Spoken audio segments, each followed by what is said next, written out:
Netanyahu এবং নিজেকে যুদ্ধের নায়ক বললেন ডোনাল্ড ট্রাম্প। আর ট্রাম্পের এই মন্তব্যের পরই বড় পরিসরে ক্ষেপণাস্ত্র হামলার প্রস্তুতির ঘোষণা দিয়েছে ইরান।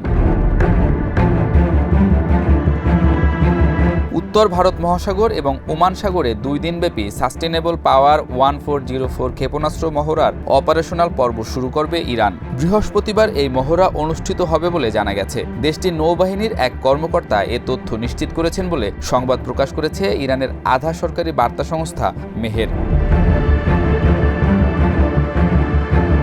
প্রতিবেদনে বলা হয়েছে, উত্তর ভারত মহাসাগর এবং ওমান সাগরে ভূপৃষ্ঠ এবং ভূগর্ভস্থ জাহাজ, বিমান ইউনিট, উপকূলীয় এলাকা থেকে সমুদ্রে নিক্ষেপযোগ্য ক্ষেপণাস্ত্র, সমুদ্রভিত্তিক ক্ষেপণাস্ত্র এবং ইলেকট্রনিক যুদ্ধ ইউনিট অংশগ্রহণের মাধ্যমে 2 দিনব্যাপী এই মহড়া পরিচালিত হবে।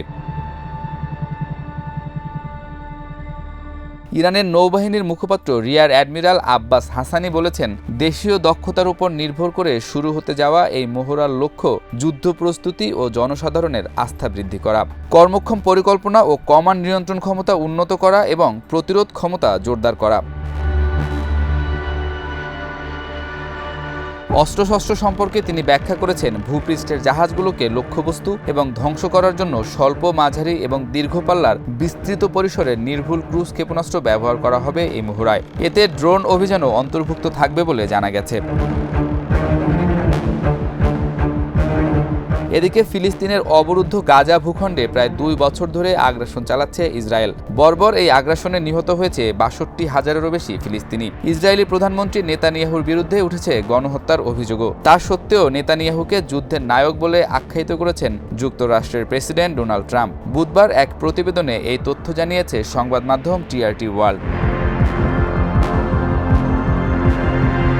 সংবাদ মাধ্যমটি বলছে, গাজায় যুদ্ধাপরাধের অভিযোগে আইসিসির গ্রেপ্তারি পরোয়ানা জারি থাকা সত্ত্বেও নেতানিয়াহুকে যুদ্ধের নায়ক হিসেবে আখ্যায়িত করেছেন প্রেসিডেন্ট ডোনাল্ড ট্রাম্প। রক্ষণশীল রেডিও উপস্থাপক মার্ক লেভিনকে দেয়া এক সাক্ষাৎকারে তিনি বলেন, তিনি ভালো মানুষ, তিনি এখনও লড়াই চালিয়ে যাচ্ছেন। আমরা একসঙ্গে কাজ করেছি, তিনি যুদ্ধের নায়ক, মনে হয় আমিও তাই।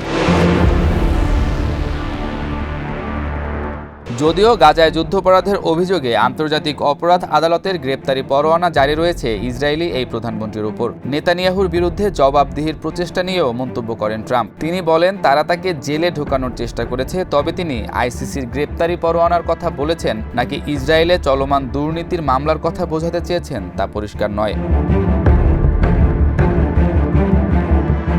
2020 সাল থেকে দুর্নীতির অভিযোগে বিচারাধীন নেতানিয়াহু ইসরায়েলের ইতিহাসে ক্ষমতাসীন অবস্থায় ফৌজদারি বিচারের মুখোমুখি হওয়া প্রথম প্রধানমন্ত্রী। গত বছরের নভেম্বরে গাজায় যুদ্ধাপরাধ ও মানবতার বিরুদ্ধে অপরাধের অভিযোগে নেতানিয়াহু এবং সাবেক প্রতিরক্ষামন্ত্রী ইয়োয়াফ গ্যালান্টের বিরুদ্ধে গ্রেপ্তারি পরোয়ানা জারি করে আইসিসি। এছাড়া গাজায় ধ্বংসাত্মক যুদ্ধের কারণে ইসরায়েলকে গণহত্যার অভিযোগে আন্তর্জাতিক বিচার আদালতেও বিচারের মুখোমুখি হতে হচ্ছে। এদিকে ইসরায়েলি গণমাধ্যমের খবরে বলা হয়েছে, প্রতিরক্ষামন্ত্রী ইসরায়েল কাটজ এবং সেনাবাহিনীর চিফ অফ স্টাফ আয়াল জামিরও নিরাপত্তা মন্ত্রিসভার সিদ্ধান্ত অনুসারে গাজা সিটি দখলের পরিকল্পনা অনুমোদন করেছেন। সেনাবাহিনী দ্রুত অতিরিক্ত 60,000 রিজার্ভ সেনা ডাকার প্রস্তুতি নিচ্ছে এবং আরও 20,000 সেনার মেয়াদ 40 দিন বাড়ানো হচ্ছে। ইসরায়েলের চ্যানেল 12 জানায়, প্রতিরক্ষা মন্ত্রণালয়ে কাটজ ও জামির দক্ষিণাঞ্চলীয় কমান্ড, জেনারেল স্টাফ, সামরিক গোয়েন্দা, অপারেশন বিভাগ এবং শিন বেতের জ্যেষ্ঠ কর্মকর্তাদের সঙ্গে বৈঠক করেন। প্রতিবেদন অনুযায়ী জামির দখল পরিকল্পনার ধাপগুলো তুলে ধরেন, যার মধ্যে উত্তর গাজায় ইসরায়েলি সেনাদের উপস্থিতি আরও জোরদার করা বিষয়টিও অন্তর্ভুক্ত রয়েছে।